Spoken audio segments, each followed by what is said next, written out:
right. Well, again, good morning, everyone. We're continuing our series in Esther this morning. We've been taking it a chapter at a time, and this morning we're in chapter 5. If you'd like to turn there in your Bibles, just a quick recap of the story so far. I know not everybody here has been with us since the beginning of the series, so just a quick recap. King Ahasuerus, also known by his Greek name King Xerxes, has deposed his queen for refusing to appear before him and his guests when he commanded. Yeah, he commanded her. He did. I'm going to start that again.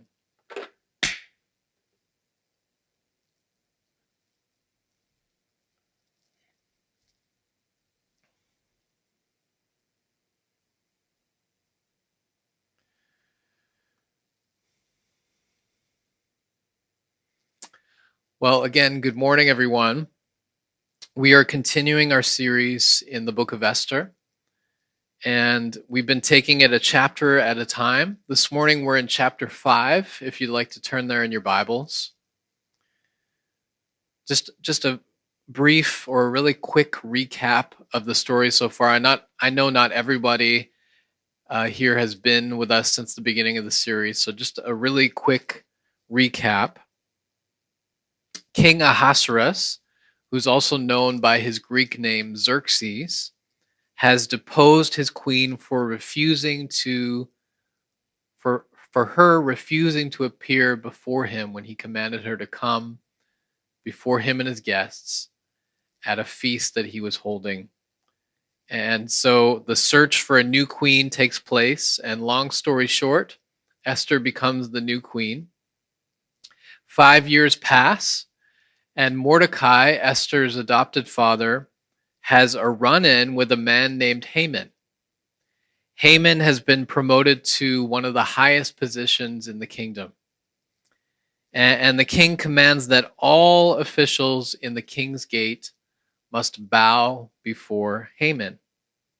Mordecai is an official in the king's gate, but Mordecai refuses to bow to Haman.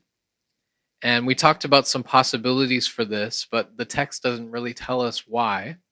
And so we're kind of left to wonder why Mordecai has so stubbornly refused to bow to Haman. Haman won't have it.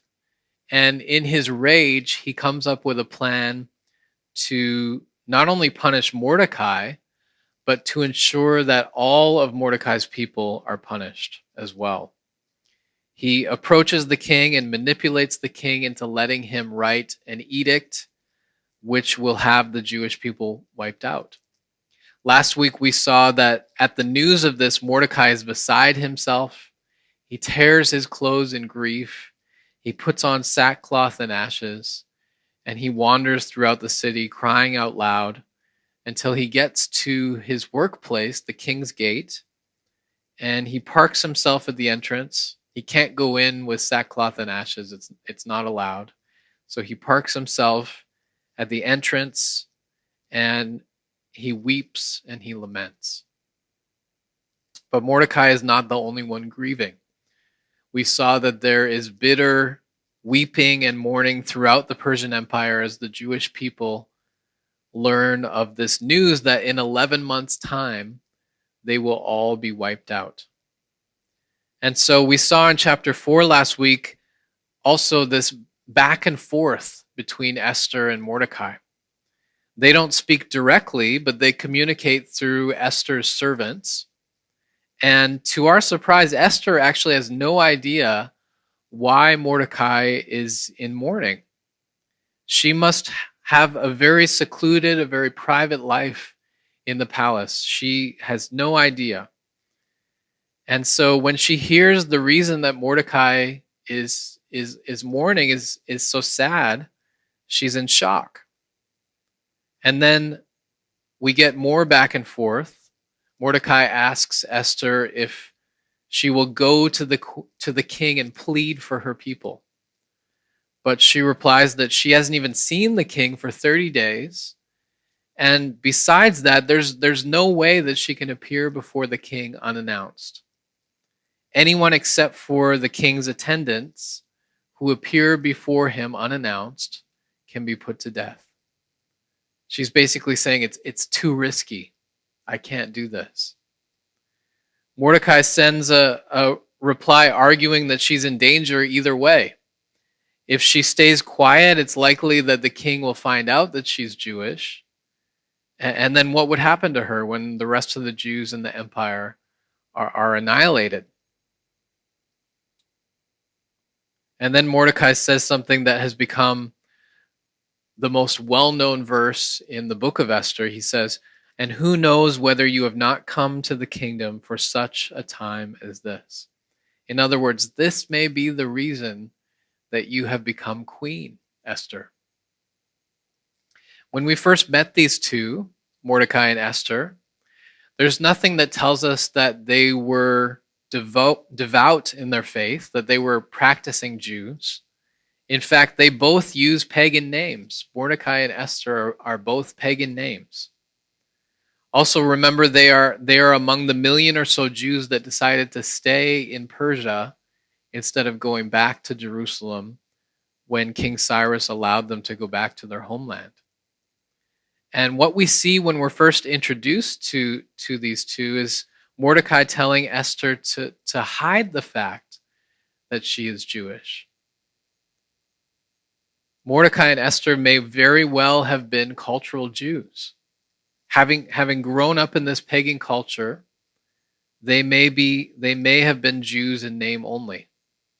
Who knows how much of the law they practiced, if any, or what their level of commitment to being God's people actually was.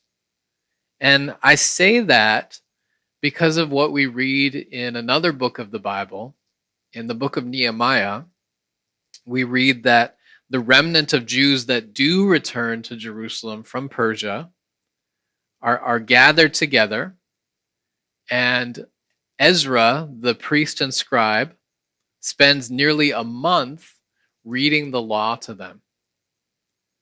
When the people hear the law, they weep, they mourn, they wear sackcloth and ashes because they're grieved that they're so ignorant of the law. They had been away for so long that they didn't know the law. They weren't actually living as God's people. And not only that, the temple has been destroyed, and so the sacrificial system was no longer in place at this moment. And so if this is true for the few Jews that decided to return to Jerusalem, what can be said for the Jewish people that have remained in Persia, that have decided to stay put? How are they living out their faith? How are they setting themselves apart as God's people? And yet we've seen Esther and Mordecai grow, haven't we? The reason that Mordecai gives for not bowing to Haman is that he's a Jew. We saw that his coworkers come up to him and they ask, why? Why, Mordecai? Why aren't you bowing to Haman? You need to be bowing. The king has commanded it. Why aren't you bowing? And he says, I'm not going to bow. I'm a Jew. And when we read that, we don't actually know what he meant by that. We talked about this before. Was he being insubordinate because Haman was an Agagite? Was Haman related to the Amalekite people who were enemies of the Jewish people? We're not specifically told. But we can clearly see, what we do see here is that Mordecai is not hiding his Jewish identity any longer. And now he's asking Esther, he's begging her not to hide her identity any longer as well. He's asking her to plead with the king for her people. Esther, this might be the work of God, placing you in this position that you're in, he's saying. Who knows whether you have not come to the kingdom for such a time as this? Mordecai is not certain why Esther has become queen. He's not 100% sure, but it might be the reason. And whether they are cultural Jews or not, we have to imagine that they believe, or are at least starting to believe, that as God's people, God is on their side, and that he is good, and that he is working behind the scenes, even if they have no idea exactly what he's doing. And so, despite that uncertainty, Mordecai is arguing that it's worth moving forward. This may be the reason that you've become queen, Esther. Esther does decide to move forward.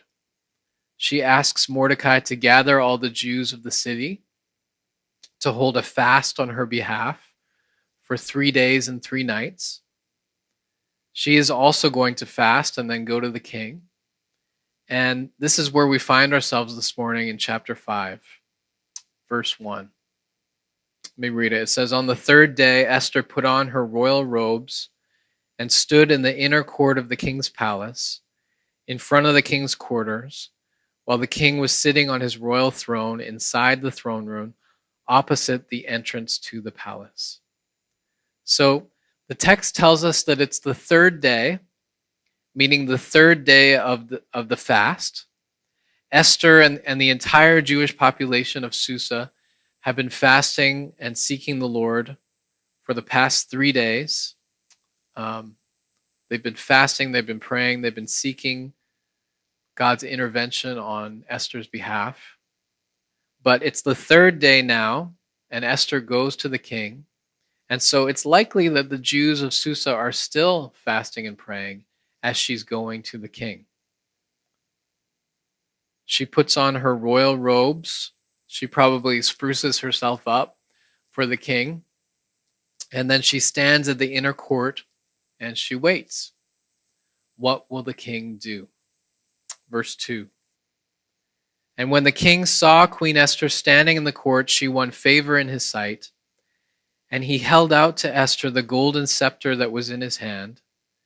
Then Esther approached and touched the tip of the scepter." That seemed almost too easy, right? That seems so much easier than the build-up to this moment was. And yet we can't dismiss the effectiveness of the prayers of God's people. They had spent the last 3 days fasting and praying. And I keep going back to this because it's important. They had spent 3 days fasting and praying, and we see God intervene here. And something I didn't mention last week, this was a full fast. Normally, you would still drink water during a fast. Esther had asked the Jews in Susa to fast from both food and water. And if you've ever tried to fast, you probably know how hard it is. Fasting from food and water is on another level. But this was a matter of life and death, and so Esther requested a full fast. This was serious. And so God's people pray, and we see God at work here. The king lowers his scepter, allowing Esther to approach him. Verse 3. "And the king said to her, 'What is it, Queen Esther? What is your request? It shall be given you even to the half of my kingdom.'" So we have a sense here that the king recognizes that Esther has come to make a request. And he seems to be in good spirits. He's in a generous frame of mind. And so he says he'll give her up to half of his kingdom. This was a common idiom, something that we see other kings repeat when they also were feeling generous. And so most believe that this phrase was actually not intended to be taken literally, but that it was an idiom, an expression to express the generous mood that a king was in. And King Ahasuerus is in a generous mood. And so Esther makes her request, but it's not the request that we expect her to make. Verse 4. "And Esther said, 'If it please the king, let the king and Haman come today to a feast that I have prepared for the king.'" What is Esther doing here? This is her chance. The king is in a good mood. Why doesn't she seize this moment and plead for her people? Why doesn't she let the king know that that this edict that Haman has made is going to wipe out her people, that she is Jewish, and this edict could cost her, the queen, her life as well. But she doesn't do that. She's patient. She's biding her time. And there's actually a lot of wisdom in how Esther is going about this. I can't help but think that God has revealed this strategy to her as she fasted and she sought him. Remember, it wasn't just her. I keep going back to this. It wasn't just her fasting and seeking the Lord. It was the whole Jewish community of Susa seeking the Lord on her behalf. Esther doesn't just come out and ask the king to save her people. She's playing this delicately. She invites the king to a banquet in his honor. Previously, King Ahasuerus had held feasts in his own honor. We've seen this. And now Esther is holding a banquet to honor him. And she doesn't just invite the king to a banquet, she invites the king to a banquet that's already been prepared. It seems like it would be hard for the king to refuse a banquet in his honor that has already been prepared by Esther herself. Verse 5.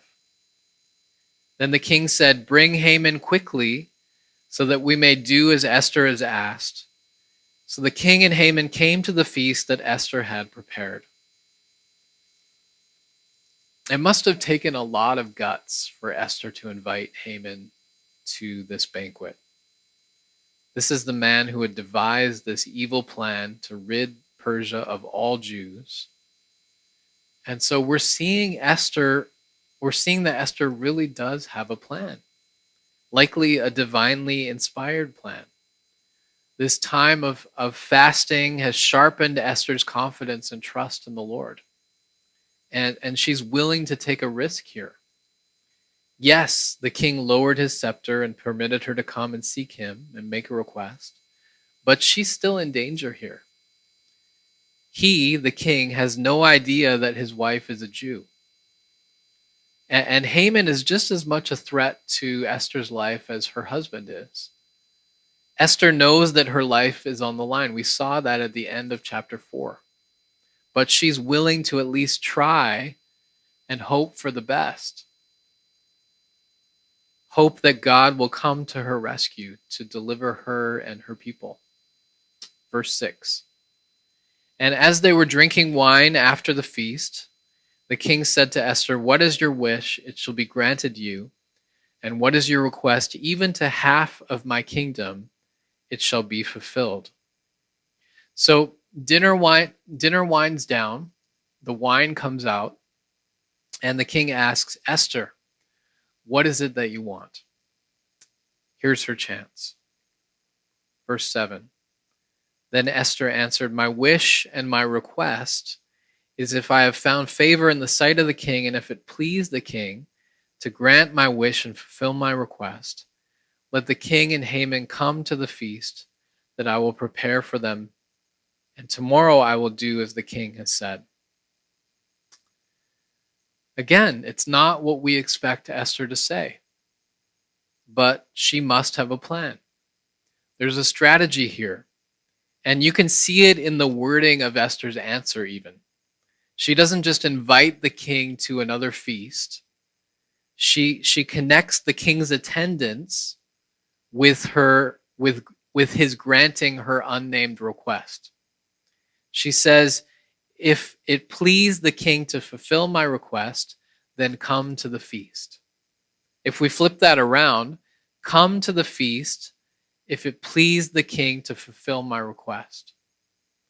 So she's making the king's attendance to the feast, she's making that attendance a sign that he's willing to fulfill her request.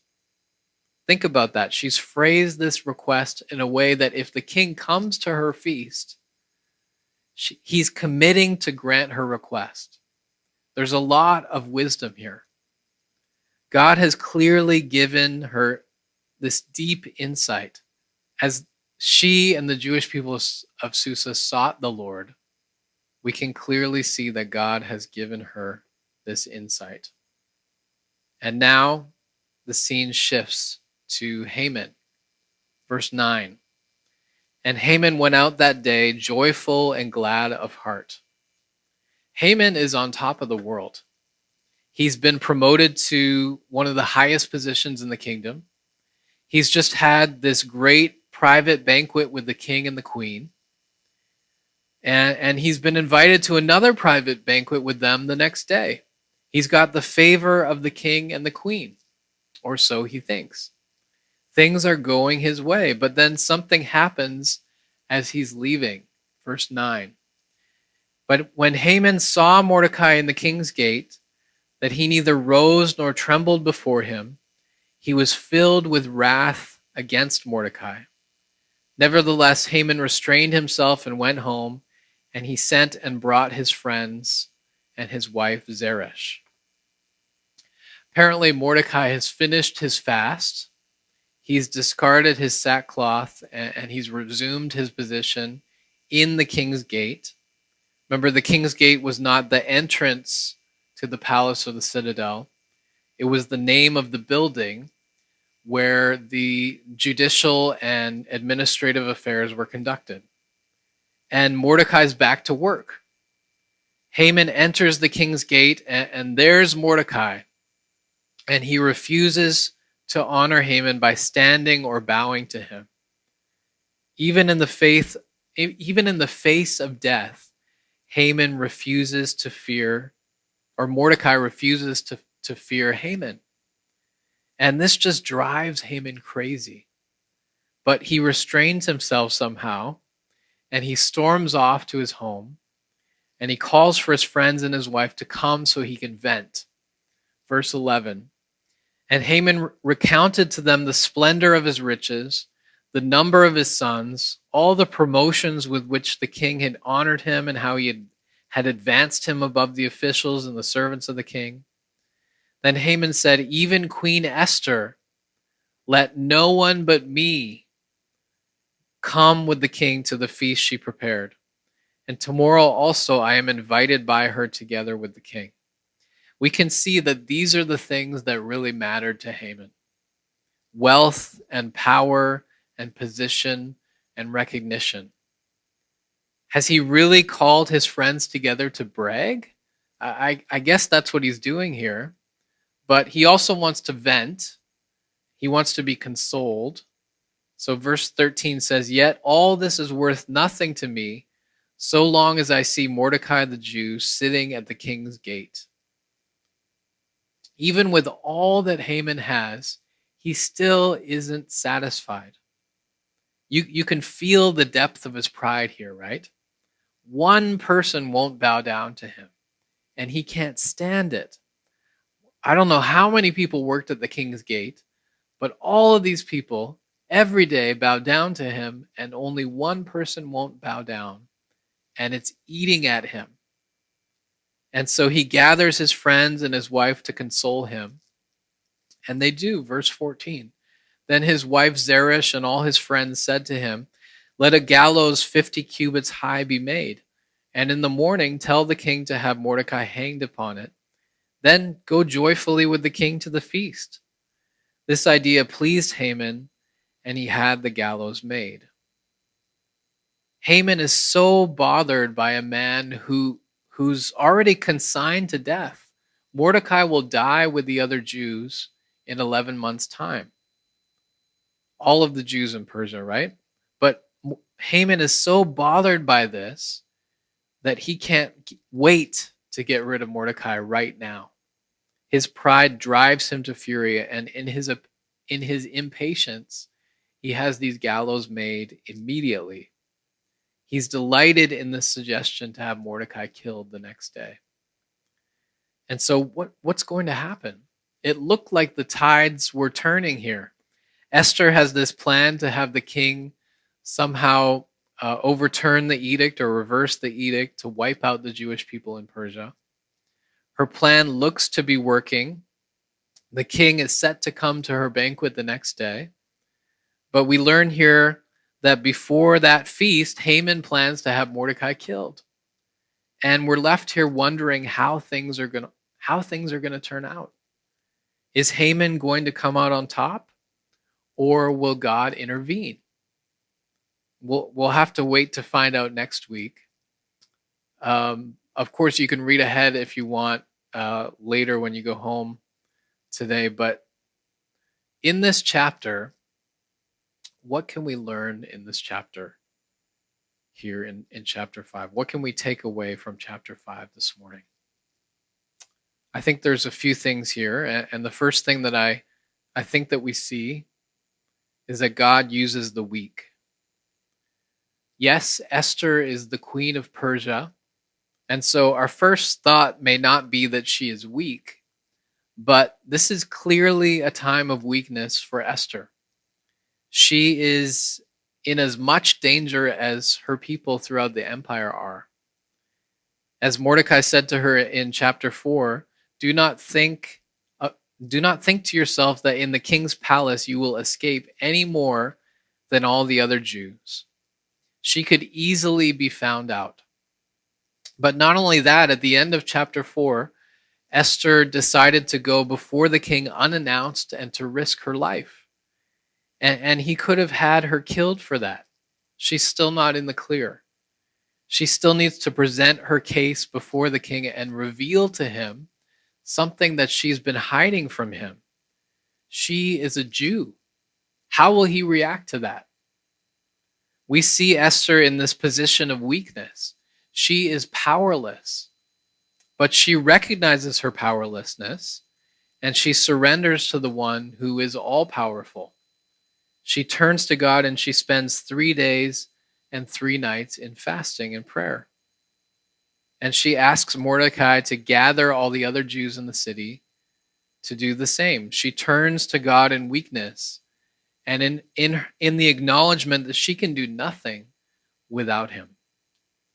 Paul says in 2 Corinthians, when I am weak, then I am strong. And we see this theme throughout the Bible, that God lifts up those who surrender to him, who humble themselves before him. Proverbs 15:33 says, the fear of the Lord is instruction in wisdom, and humility comes before honor. A couple more verses. Proverbs 11 verse 2. When pride comes, then comes disgrace, but with humility comes wisdom. And then James 4:10 says, humble yourselves before the Lord, and he will lift you up. Our world tells us that we need to be strong, right? And in Western culture tells us that strength is even more admirable, more valuable if we do it alone, if we're independent. And if we have weakness, we aren't supposed to let people see that weakness. We're supposed to put on a facade of strength. We're supposed to cover it up and hide it. But that's not the reality of the gospel. A minute ago, I read a verse from, or something that Paul says in 2 Corinthians, for when I am weak, then I am strong. But that entire passage in 2 Corinthians gives us even more insight into this. Paul has been talking about a thorn in his flesh, and he pleads with God to take that away. We don't know exactly what that is, but he pleads with God to take that thorn in his flesh away. And this is the answer that God gives him. In 2 Corinthians 12, my grace is sufficient for you, for my power is made perfect in weakness. And so Paul says, therefore I will boast all the more gladly about my weaknesses, so that Christ's power may rest on me. That is why, for Christ's sake, I delighted in weaknesses, in insults, in hardships, in persecutions, and difficulties. For when I am weak, then I am strong. The reality of the gospel is that Jesus is our strength. But in order for Jesus to be our strength, we have to humble ourselves and submit to him. We have to acknowledge that we are weak. We aren't as invincible as we sometimes think we are. We are actually completely dependent on him, whether we know it or not. We are completely dependent on God, who is our creator. He gives and he takes away. He is the giver of life. He gives us life, but he can also take it away. Our lives are literally in his hands. We need him.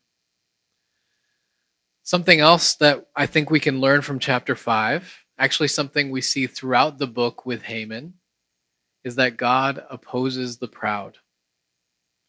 We are seeing, and we will continue to see, that Haman is basically a textbook example of someone who is proud.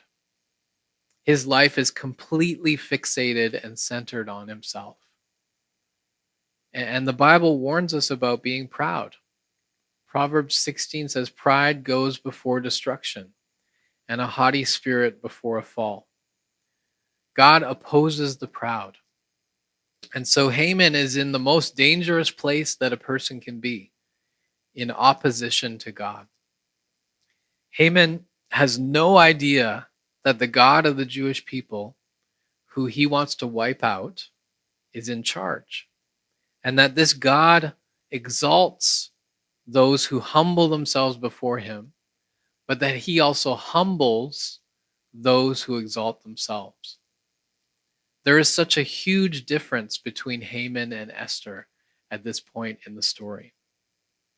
Esther has humbled herself and put her confidence in the Lord. Haman's confidence is in himself and what he has, in his power and in his position. And in his arrogance and pride, he believes that he is in control. Whereas Esther knows that God is in control, right? That's why she spent 3 days before him in prayer. That's why she's asked the other Jews in Susa to spend 3 days before him in prayer. Because God is their only hope. He is their strength. He is the God of the universe. Haman doesn't realize how fragile his life actually is. He's built his life on the foundation of human power and position, on his wealth and recognition. That's why he's so easily shaken when just one man disrespects him, dishonors him. I don't know, again, how many people worked at the king's gate. All these people recognize him every day. And it only takes one man, to shake him to his core. His pride can't handle it. He has no peace or joy because of this. And so this is a good word of warning for us this morning. Where is your confidence? Where does your sense of peace and joy come from? Is it in your own abilities? In your position? In your circumstances? Where do you show evidence of pride in your life? Go to God. Ask him to reveal pride in your life, and I guarantee it's there somewhere. Pride is something that all of us deal with. And if you know where you have pride in your life, humbly bring it to him and repent of it. He will forgive you. Finally, I believe that Esther 5 teaches us that true faith is active faith. Remember, in chapter 4, Esther was at a crossroads. She didn't initially want to go to the king. She told Mordecai she couldn't. She'd be killed if she went before him unannounced. And Mordecai challenges her.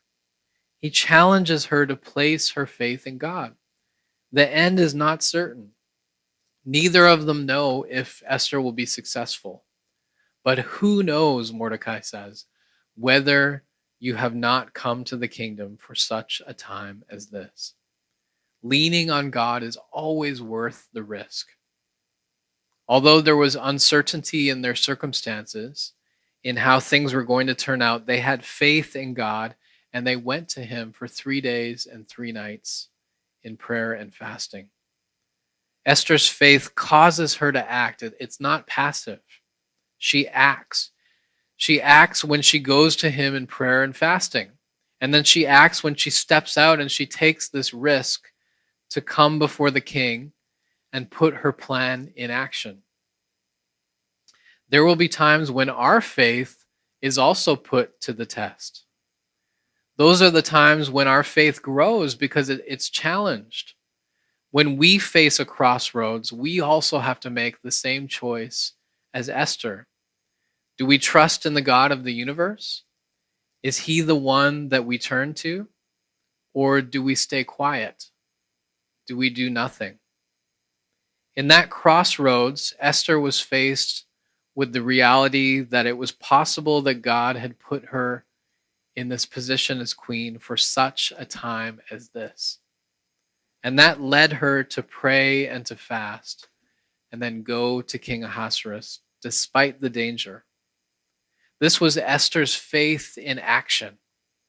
Even though she didn't know for sure if this was the reason that she had become queen, she chose to step out in faith, to go to God and to act.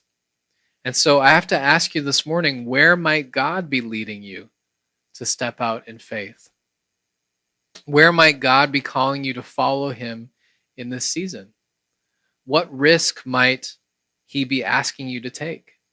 Maybe he's asking you to share the gospel with a friend or a coworker or a family member. Maybe he's calling you to stay at a job that you think you should leave.